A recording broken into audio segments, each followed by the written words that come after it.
You'll have to excuse me because I just reacted to, for my music channel, Rihanna's song Lift Me Up for Black Panther, and I still have chills from that. So this is what y'all don't see behind the scenes. Like, how am I supposed to be able to just transition to the different topics? Like, I am extremely moved right now. But anyways, hello, my ladies, gentlemen, everything in between. Hello, welcome to the channel. Today we're checking out 10 amazing facts about whales.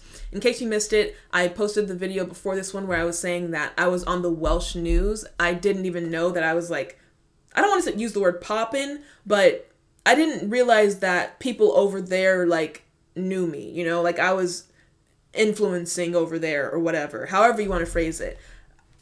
Again, somebody said it perfectly in the comments. They were like, it's imposter syndrome, and I 100% agree, because to me, I'm just a black chick in America from Texas, but to y'all, like, I'm one of the channels you watch probably daily, so it's just a weird disconnect. But I'm glad you're here.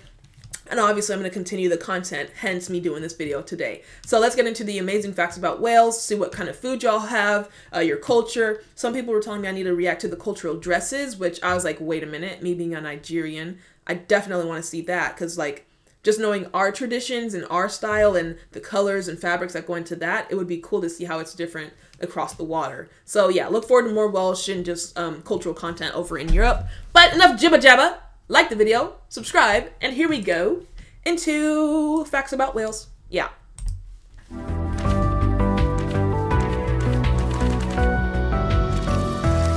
Top 10 Archive. Let's get it. Welcome to Top 10 Archive. Wales is a country like no other. Yeah. By visiting this small landmass to the west of England, you would think sheep are one step closer to ruling the world. What's more, some 400 crazy Welsh beachgoers set a short-lived world record for the most skinny dippers at a single venue. I was just about to say, there's butt cheeks. These people are naked. And I bet you that water is cold. Couldn't be me. Could not be me. Welsh beachgoers set a short-lived world record for the most skinny dippers at a single venue. Be sure to buckle up. It's going to be a bumpy ride. Those roads. Number 10. More sheep than humans. Wales is a somewhat smaller West European country. Because of this, its human population is just over 3 million inhabitants. This is nothing unusual and rather expected. What is so interesting is that the food many of them eat actually outnumbers the Welsh population 3 to 1. A survey conducted in 2012 shows that 8.9 million sheep and lambs live in the countryside. Nice. This number has slowly been rising ever since and can... Don't tell me y'all eat your sheep. I mean, lamb, yes, I've grown accustomed to that, but sheep too? They're so soft and small. That's like, oh, their little fluffy fur. The 8.9 million sheep and lambs live in the countryside. This number has slowly been rising ever since and can be attributed to the 1840s population boom. In one decade, the number of sheep tripled from 4 million to approximately 13 million. Sheep serve as an important part of Wales' economy. The Black Welsh Mountain is a breed of black sheep with adequately soft fleece used in combination with other wools. Yeah. Number 9. Welsh cuisine. Y'all don't eat them. Traditional Welsh cuisine hails from the working man, such as the farmer, fisherman, coal miner, and laborer. Fresh garden vegetables, with leeks being the most famous, are a known staple of Welsh and Irish cuisine. Because of the country's close proximity to St. George's Channel, among others, fish... Okay, so it's fair to say that Welsh lifestyle is like if you live in Oregon or Colorado or something like that.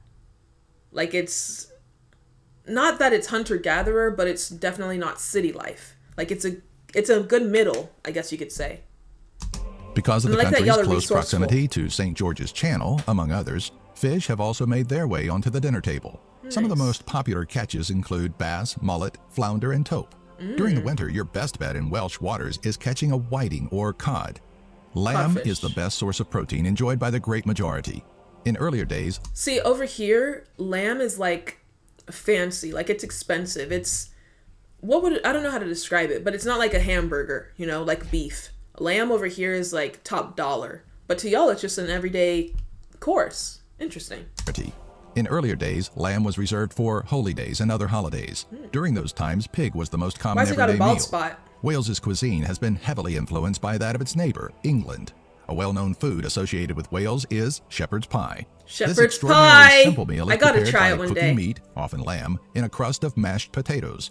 A more traditional way to top off any shepherd's pie in Wales is to add a layer of cheese and leeks to its crust. See, when you describe shepherd's pie like that, it sounds delicious. A lot of the other reactions I've done of like English and British and, you know, culture from across the pond, they talk about shepherd's pie and it's just like this splatter of meat everywhere and it doesn't look appetizing. But this looks like a good Thanksgiving meal. You got the potatoes, you got the cheese, you got the lamb, you got the veggies. Like, that looks good. That looks like filling. And you touch every part of the food pyramid. It looks healthy, even. In Wales is to add a layer of cheese and leeks to its crust. Number 8. The Caernarfon Castle. Ooh. The Caernarfon Castle is an enormous medieval fortress located in Gwynedd, Wales.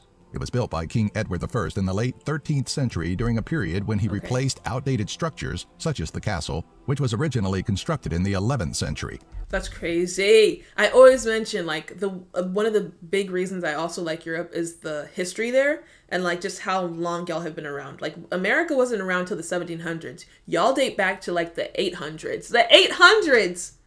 That is insane! And your civilization is... you can't even call it a civilization. Society, I guess you would say nowadays. But your civilization survived into being modern-day society. Like, that is kind of iconic. I think so. Castle, which was originally constructed in the 11th century, but at the time of King Edward, it was far behind the times. I love your flag too. This stronghold acted as the administrative center of North Wales. As a result, many defenses were built in the area on a grand scale. The Caernarfon Castle is considered to be the most impressive and preserved castle in Europe. 13 separate towers and 2 gates remain in excellent shape for their age. Many Welsh families visit the fortress, which is open to the public. Like, you just have castles in your city?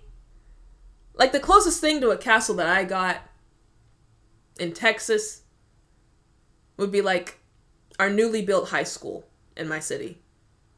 That's no castle. You've got a whole castle that you can just walk by. Oh, man. Must be nice. And 2 gates remain in and you're a drive away from Paris.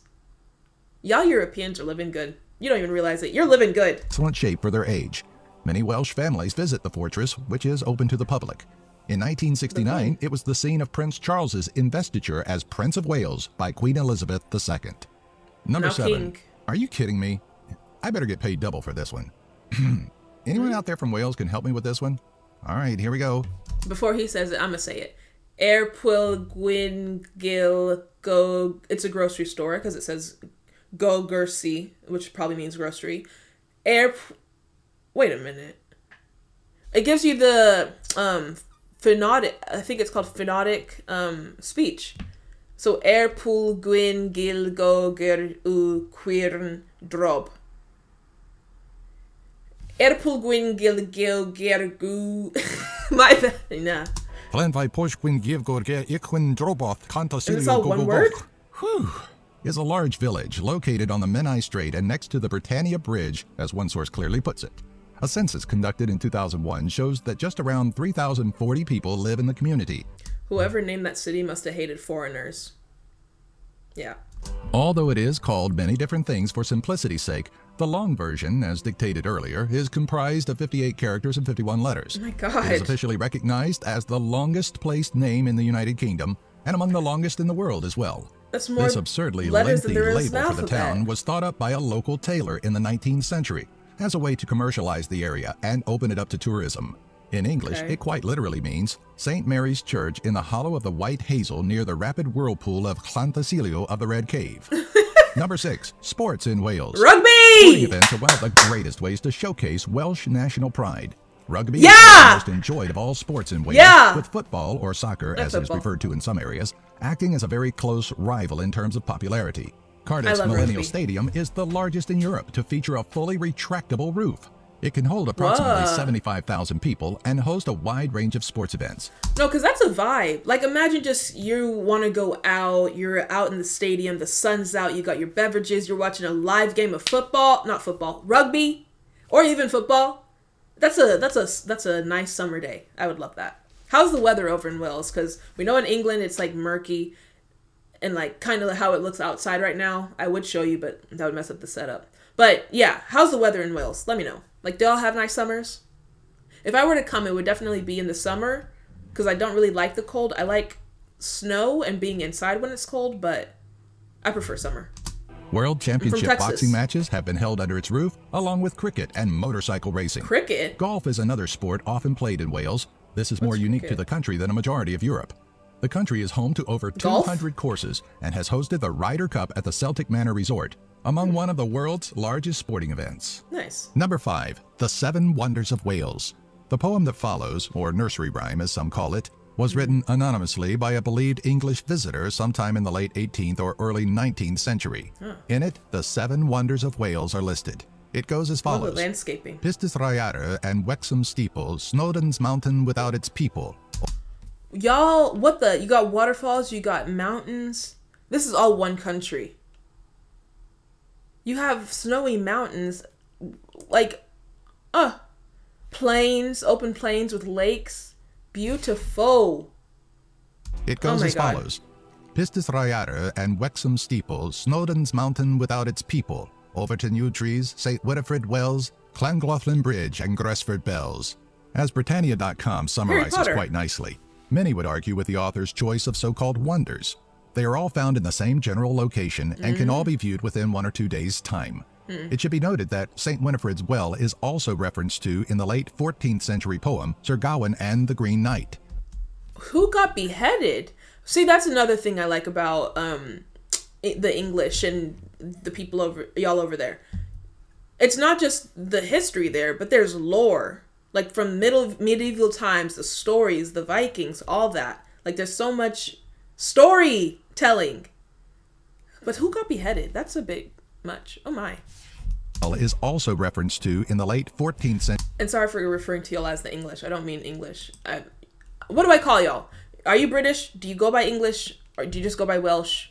How do I refer to the entire region? Because that's really what I was talking about. That everybody in the UK to Ireland, the Republic of Ireland, all y'all got like lore and history. Winifred's Well is also referenced to in the late 14th century poem Sir Gawain and the Green Knight. It speaks of a knight from King Arthur's Round Table and his journey and struggles to remain chivalrous and loyal. Number 4. Famous people from Wales.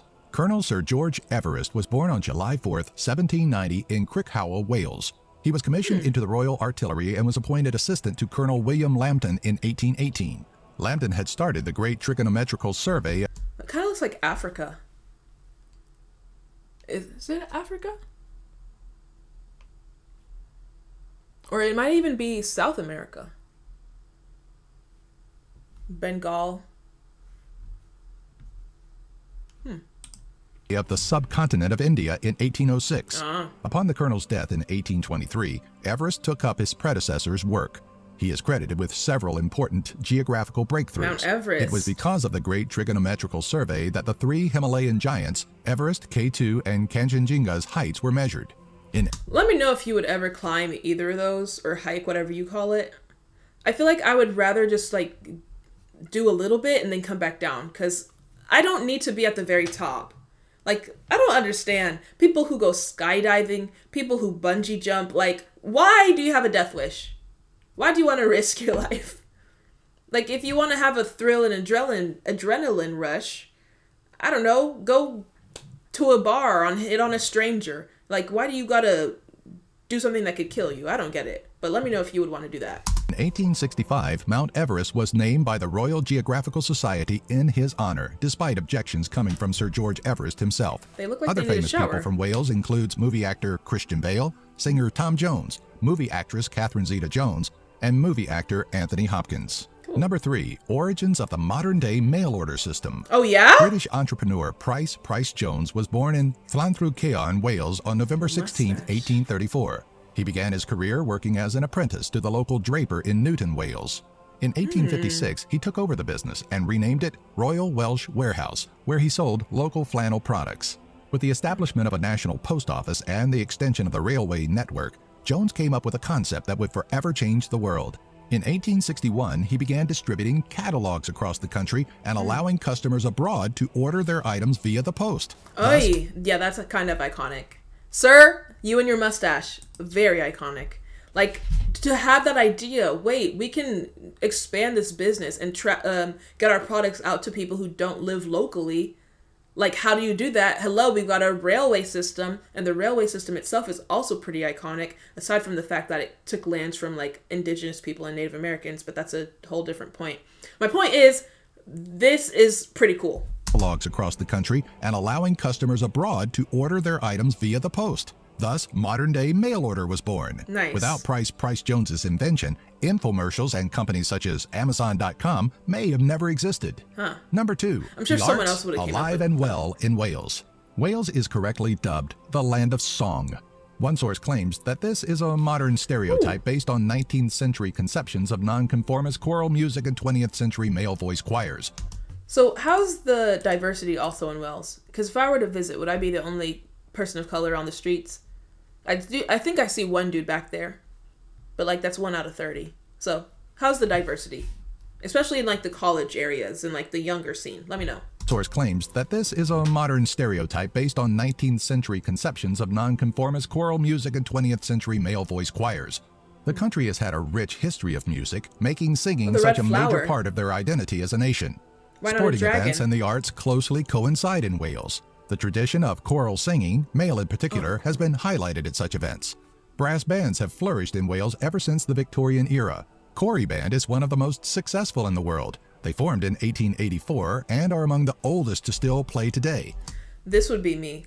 In high school, I wanted to be in the percussion so bad, but I was stuck with the baritone, which I grew to love. I still have my mouthpiece. It's very rusted, but I could probably get down with the buddies. With different members, of course. As early as 1187, people have been documented to sing and harmonize as a way of communication, rather than the typical speech in Welsh territory. This is taken from the writings of medieval chronicler Giraldus Cambransi. Number 1, skinny dipping world record. On Sunday, June 19, 2011, around 400 people stripped down to their birthday suits and plunged into the frigid waters of Rossley Beach. This was done in an attempt to break the world record of the largest skinny dip at a single venue. The swimmers reportedly came from across the UK and Europe to Rossley Beach, which is situated on the lower tip of the country. Ladies did it too? The previous record is believed to be held by approximately 250 brave individuals. This event in Wales was organized by Alison Powell as a unique way to raise money for the Marie Curie Cancer Care Charity and the National Trust. Okay, so it was for a good cause. You're getting naked for a good cause. I guess that's better. But me, I would be like, I'd be checking people out and I would be embarrassed by it. Like, how are you expected not to like look though? I'm sorry. I mean, yeah, I can't participate. Amazingly, the group waded waist deep in the freezing water for a minimum of 10 minutes, smashing the record held previously. Okay, I thought it was a cute little step in the water, ha ha ha, run back to shore. Y'all are in there for 10 hypothermia. Was there medic aid and health? Well, y'all got free health care, must be nice. But I'm sure then somebody was there. Dancing aloud, what's going on here? Let's see. Sadly, the title wouldn't stick. In early March of 2015, a new record of 790 was set in Perth, Australia. Aye, those damn kangaroo lovers. But that's cool that's just not something we would do over here in America. But it's cool that the rest of the world has interest in stuff like that. But yeah, Wales, very peculiar. Again, very different than what like you would see in America, which I expect because it's, again, on the whole other side of the world. But one thing I can definitely tell is y'all's culture is very rich, very deep, very historical, and there's a lot to get into, and I'm barely even scratching the surface. Everest. I thought he was an American. There you go again. That's crazy. Anyway, let's debunk more facts and assumptions that I had. Let me know what other content you guys want, what videos. Make sure you DM it to me over on Instagram. This video was actually suggested to me by a subscriber named Beth. Shout out to you, Beth. And yeah, that just proof that if you DM me over on Instagram what content you want to see on the channel, I will be more likely to see it and do it. So yeah, like the video, subscribe, and I'll see you in the next one.